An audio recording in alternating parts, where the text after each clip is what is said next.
घर की औरत पार्ट 2।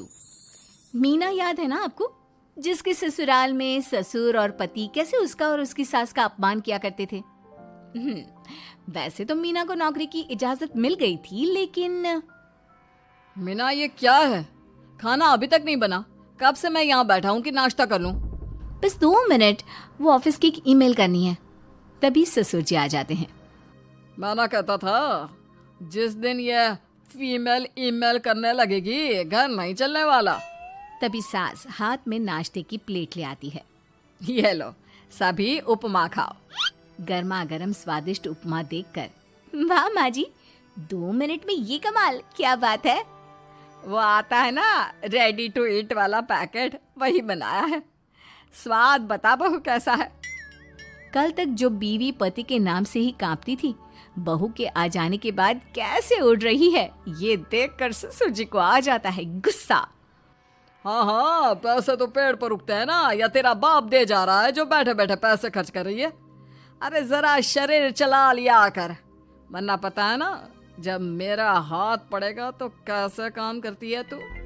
बहू बेटे के सामने खुद का अपमान सास बर्दाश्त नहीं कर पाती और रोती हुई कमरे में चली जाती है। क्या पापा, क्या जरूरत थी माँ से ऐसे बात करने की? सुबह से कुछ नहीं खाया है, अब जब खाना आया तो रुला दिया आपने। चलिए देखते हैं माँ कहाँ गई। मेरी जूती भी ना जाए उस पागल औरत को देखने। अरे क्या गलत कहा मैंने? बस यही ना कि भाई पैसे बचाओ। अरे कमाने बाहर निकले ना तब पता चले कि कैसे हड्डी गल जाती है। बात तो सही कह रहे हैं पिताजी, माँ को तो बस पैसे उड़ाना आता है। अरे पर माँ ने तो सबके लिए नाश्ता ही बनाया था ना, कौन सा खुद के लिए गहने खरीदे थे। खैर, बहू समझ जाती है कि सारा मामला कमाई का ही है, क्योंकि सास कुछ करती नहीं, कुछ कमाती नहीं, तो ससुर जी उन पर हावी रहते हैं। फिर क्या था, अब थी बारी बहू की। माँ जी, दरवाजा खोलिए, देखिए मैं उपमा लेकर आई हूँ, गर्मा गर्म खा लेते हैं। सास कमरा खोल देती है। सामने खड़ी होती है बहू, हाथ में उपमा की प्लेट लेकर। बहू सास की सूजी आंख देखकर समझ जाती है कि मामला गड़बड़ है। वो बात पलटते हुए कहती है, माँ जी वो आपकी काली साड़ी पर काला ब्लाउज है ना, वो प्लीज मुझे दीजिए। मुझे कल ना काली साड़ी पहनी, लेकिन कोई ब्लाउज ही नहीं है। सास बहू की बात में अपना गम भूल जाती है। हाँ हाँ बहू, क्यों नहीं, वो तो मैंने अपने हाथों से डिजाइन किया था। चल अभी निकाल कर देती हूँ तुझे। सास बहू को ब्लाउज निकाल कर दे देती है। फिर अगले रोज, माँ जी आज तो ऑफिस पे कमाल ही हो गया। पता है क्या, सारी सहेलियों ने घेर लिया, पूछ रही थी ब्लाउज कहाँ से खरीदा। मैंने भी बोल दिया मेरी सास ने सिलाया, वो भी खुद डिजाइन करके। ये तो वही बात हो गई कि झोला छाप डॉक्टर की दवाई काम कर गई। अरे बहू, ये तो बस ऐसे ही बना दिया था। लेकिन माँ जी आपको पता है, ये देखिए 2 लोगों ने तो मुझे कपड़ा भी दे दिया और नाम भी, सेम टू सेम डिजाइन का ब्लाउज बना दो, और बदले में ये 2000 रुपए। हाथ में 2000 देखकर सास की तो आंखें फटी की फटी रह जाती है। अरे बहू, ये तो कमाल ही कर दिया। ये काम तो मैं कल तेरे ऑफिस जाने से पहले ही खत्म कर दूंगी। सच्ची माँ जी? कैसे, इतनी जल्दी? अरे बहू, वो बस नाप है ना, उसी के आकार का काट काट कर डिजाइन ही तो देना है। ये तो मेरे बाएं हाथ का खेल है। अगले रोज बहू ऑफिस जाती है और फिर शाम को 2 ब्लाउज ले आती है।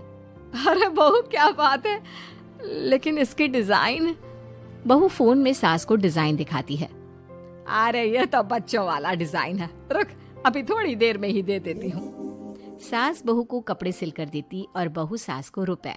फिर एक रोज, माँ जी ये लीजिए कपड़े, लेकिन इसकी सिलाई मैंने ज्यादा ली है। तो क्या है ना, हैवी काम है तो मेहनत ज्यादा लगेगी ना आपको। अरे रहने देती बहू, मैंने कौन सी बुटीक खोली है। बहू को सास की बात में दम लगता है और वो कुछ सोचती हुई निकल जाती है। वो कमरे में बैठी होती है कि उसके ससुर की जोर जोर से चिल्लाने की आवाज आती है। फिर फिजूल खर्ची।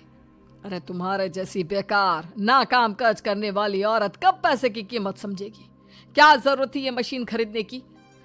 अरे वो मैंने EMI में ली है, आपको पता है ना कपड़े सिलने का कितना शौक है मुझे। हाँ तो क्या दर्जी बनोगी, लोगों को पकड़ पकड़ कर नाप लोगी? अरे कुछ तो शर्म करो। तभी बहू आ जाती है, उसके हाथ में चाबी होती है। माँ जी ये चाबी, मैंने चौराहे में आपके लिए बुटीक खुला है, पैसा लोन से लिया है तो काम करके आप चुका देना। और हाँ माँ जी, कल उद्घाटन है तो 11 बजे दुकान में पहुँच जाना, पूजा में आपको ही बैठना है। ये सुनकर ससुर जी आग बुबला हो जाते हैं। कहीं नहीं जाएगी ये, इस घर की औरतें बाहर नहीं निकलती। तू तो इंजीनियर है इसलिए तुझे इजाजत दे दी, लेकिन ये तेरी सास 4 अक्षर नहीं आते इसको। अरे रहने दे, क्यों पैसा बर्बाद करवा रही है। सास को डांटने की आदत ससुर जी को जो लग चुकी थी। सास बहू की ओर देखती है। तो माँ जी कल वक्त से तैयार रहना। ससुर जी आप ही तो माँ जी को कहते थे ना उन्हें पैसे की कदर नहीं है, तो अब वो खुद ही कमाने जा रही हैं। अरे और क्या पापा, देखिए मीना ने कितना अच्छा बुटीक खुला है माँ के लिए। अरे रहने दो, ये कुछ नहीं कर पाएगी, गंवार कहीं की। ससुर की रजामंदी ना होने के बाद भी सास काम करती है, लेकिन ससुर भी ससुर होता है। एक रोज सास देर से घर आती है। कहाँ घूम रही थी? या कोई वक्त है घर आने का? घर का ठेका क्या आप मर्द लेंगे? अब लगोगी रसोई में, क्योंकि तुम्हारी बहू रानी भी नहीं आई अभी तक। पापा आज बाहर से ही मंगवा लेते हैं। आज बहुत ज़्यादा काम था, किसी की शादी का पूरा कपड़ा सिलना था। कल उन लोगों की ट्रेन थी, खुद बैठकर काम करवा कर गए हैं। बहू ये पैसे हैं आज के गल्ले के, ज़रा संभाल ले। ससुर देख रहा होता है कि कैसे कल तक जिस औरत को वो बुरा भला कहकर डरा कर रखता था वो आज उससे ज्यादा कमा रही है। देखते हैं कितना दिन कमाती है। ससुर अब रोज कोई ना कोई ऐसा काम करता जिससे सास का काम बंद हो जाए।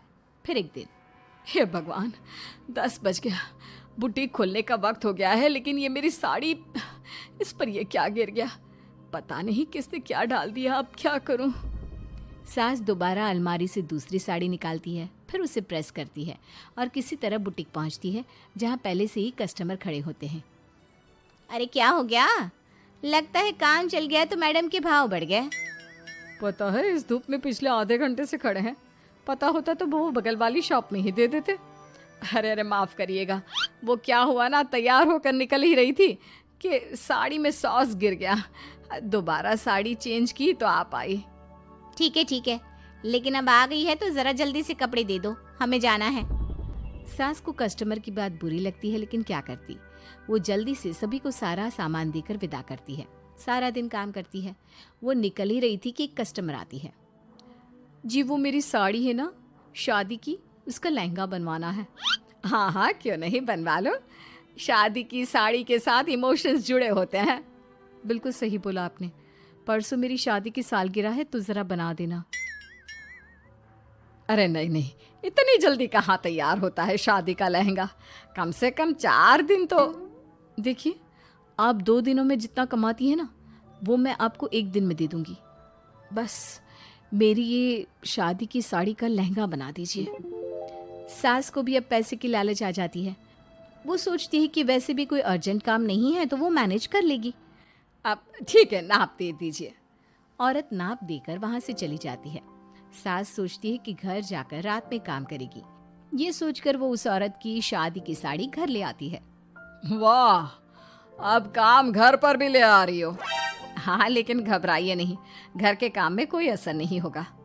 सास घर का काम करती है, बहू के साथ खाना बनाती है, खिलाती है और फिर। क्या बात है सासू माँ, बड़ी जल्दी जल्दी काम कर रही हैं आज। सास बहू को सारी बात बताती है।